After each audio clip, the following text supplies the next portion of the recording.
বাংলাদেশের মানুষ এক সাগর রক্তের বিনিময়ে জুলাই বিপ্লবের মধ্য দিয়ে যে নতুন বাংলাদেশের স্বপ্ন দেখেছিল, নির্বাচনে অনিয়ম, ম্যানিপুলেশন, নির্বাচন পরবর্তী সহিংসতা এবং নতুন করে রক্ত দিয়ে গড়া জুলাই সনদকে অস্বীকার করে নানান টকশো বুদ্ধিজীবীদের দিয়ে ন্যারেটিভ তৈরি করে সেটা অস্বীকার করার যে পায়তারা করা হচ্ছে, তার বিরুদ্ধে নতুন করে বাংলার মানুষ আবার ফুঁসে উঠেছে।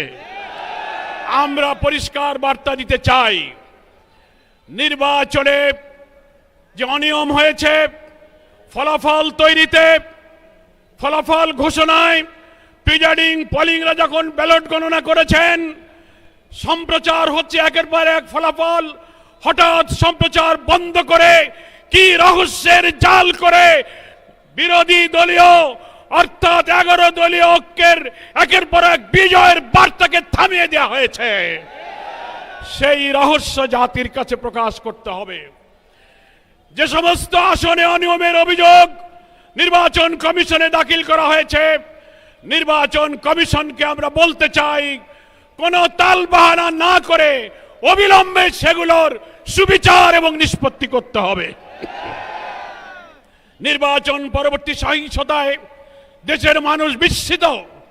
আপনারা এইভাবে ম্যানিপুলেশন করে বিজয়ী হয়েও আপনারা জাতির পরে হামলে পড়েছেন, খুন, সন্ত্রাস, বাড়িঘরে অগ্নিসংযোগ, নির্দয়ভাবে পিটাচ্ছেন, মা বোনদের ধর্ষণ করছেন।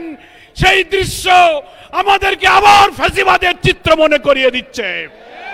এ ব্যাপারে আপনাদেরকে সংযত হতে হবে।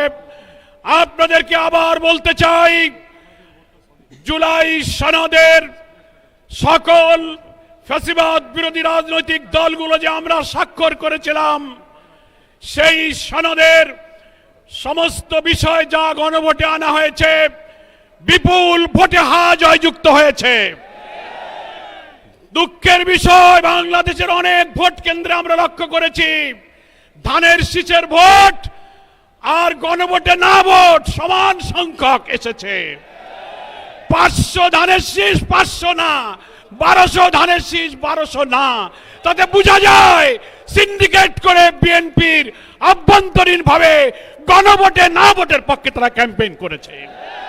তা না হলে ধানের শীষের ভোট আর নায়ের ভোটের সংখ্যা এক হয় কি করে?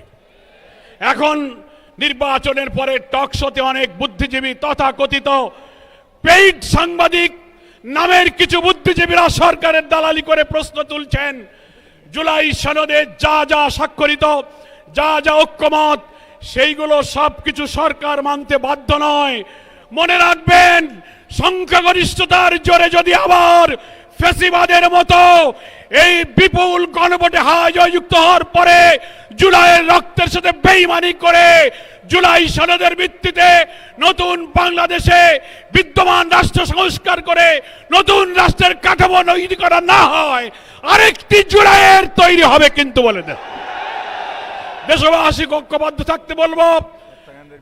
যারা ক্ষমতাসীন হতে যাচ্ছেন, এক্ষুনি 2 দিন হয়ে পারল না, রক্ত দিয়ে গড়া জুলাই সনদকে অস্বীকার করলে আপনাদেরও সেই ফ্যাসিবাদের পরিণতি বরণ করতে হতে পারে।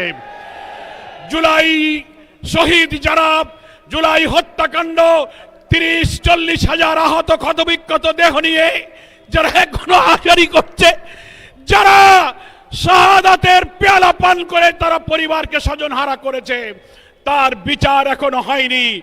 আপনাদেরকে সেই বিচার করতে হবে। শহীদ ওসমান বিন হাদির প্রকাশ্য দিবালোকে নির্দয় হত্যা করে আপনারা যে নাটক সাজিয়েছেন, সেই বিচার আজও শেষ হয়নি।